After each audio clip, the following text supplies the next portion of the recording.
Chapter 21. Wet Wipe. "Why don't you come too?" shouted Chloe to Annabelle over the thunderous noise of the blades. "No, this is your day, Chloe," said her little sister. "This is all because of you. And besides, that helicopter's tiny. It's absolutely whiff in there." Chloe grinned and waved goodbye as the helicopter slowly ascended, flattening most of the plants and flowers in the garden as it did so. Mother's bouffant danced around her head like candy floss on a windy day at the seafront as she attempted to hold it down. Elizabeth the cat got blown across the lawn. She tried desperately to cling onto the grass with her claws, but despite meowing for mercy, the wind from the blades was just so strong that she shot across the garden like a fiery cannonball and into the pond. Plop! The Duchess looked down from the helicopter window, smirking. They glided up and up and up. Chloe saw her house and her street and her town get smaller and smaller. Soon the postal districts were packed below her like squares on a chessboard. It was utterly thrilling. For the first time in her life, Chloe felt like she was at the centre of the world. She looked over at Mr. Stink. He was getting reacquainted with a toffee bourbon that, from the looks of it, had been in his trouser pocket since the late 1950s. Apart from her jaw working desperately to chew the ancient confectionery, he looked perfectly relaxed, as if a helicopter ride to see the Prime Minister was something he did most days. Chloe smiled over at him and he smiled back, and that special twinkle in his eye that almost made you forget how bad he smelled. Mr. Stink tapped on the pilot's shoulder. "Are you going to be coming round with a trolley service at any point?" he asked. "It's just a short flight, sir. Any chance of a cup of tea and a bun then?" "I'm very sorry, sir," replied the pilot with a firmness, but suggested his conversation was about to be over. "Very disappointing," said Mr. Stink. Chloe recognised the door at number 10 Downing Street because it was always on those boring political shows she was allowed to watch on Sunday mornings. It was big and black and always had a policeman standing outside. She thought, if I joined the police, I would want to be chasing baddies all day and not standing outside the door thinking about whether or not I should have spaghetti hoops for my tea. However, she wisely kept that thought to herself as the policeman opened the door for them with a smile.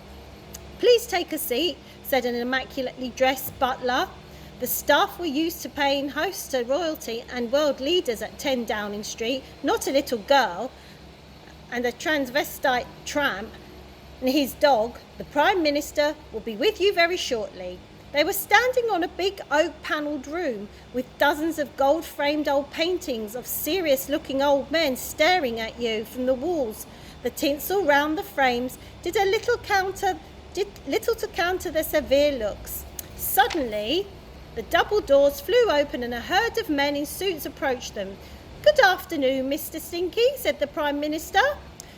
You could tell he was in charge as he was walking at the front of the herd. "It's just Stink, Mr. Prime Minister," corrected one of his advisors. "Well, how are you doing, mate?" said the Prime Minister, trying to downplay his poshness. He offered out his perfectly manicured and moisturised little hand for Mr. Stink to shake. The tramp offered his own big dirty hand, and looking at it, the Prime Minister quickly withdrew his preferring to give his new friend a mock punch on the shoulder. He then examined his knuckles and noticed they had some grime on them. "Wet wipe," he demanded. "Now." A man at the back of the herd hurriedly produced a wet wipe, and it was passed forward to the Prime Minister. He quickly wiped his hand with it before passing it back to the man at the back. "Pleasure to meet you, Mr. Prime Minister," said Mr. Stink, without conviction. "Call me Dave," said the Prime Minister. "Gosh, he does smell like a toilet," he whispered to one of his advisors. Mr. Stink looked at Chloe,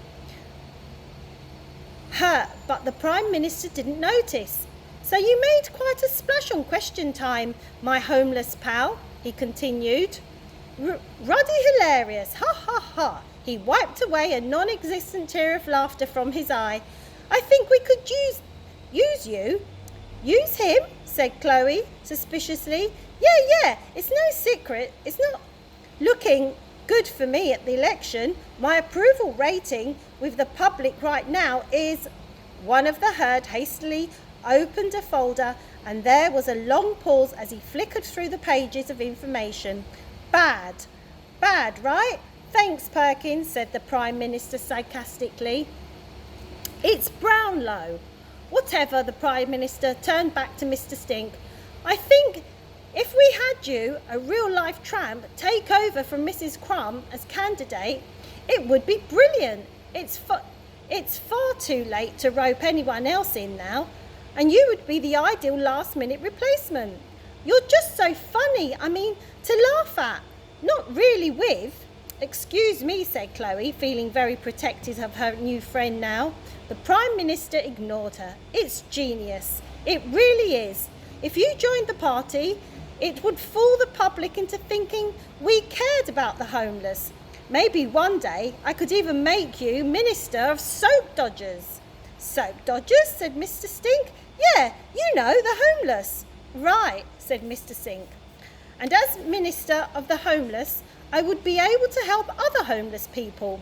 Well, no, said the Prime Minister. It wouldn't mean anything. Just make me look like a fantastic truck-loving guy. Well, what do you say, Mr. Stinky Poo? Mr. Stink looked very ill at ease. I'm not sure. Are you kidding me? Laughed the Prime Minister. You're a tramp. You can't have anything better to do.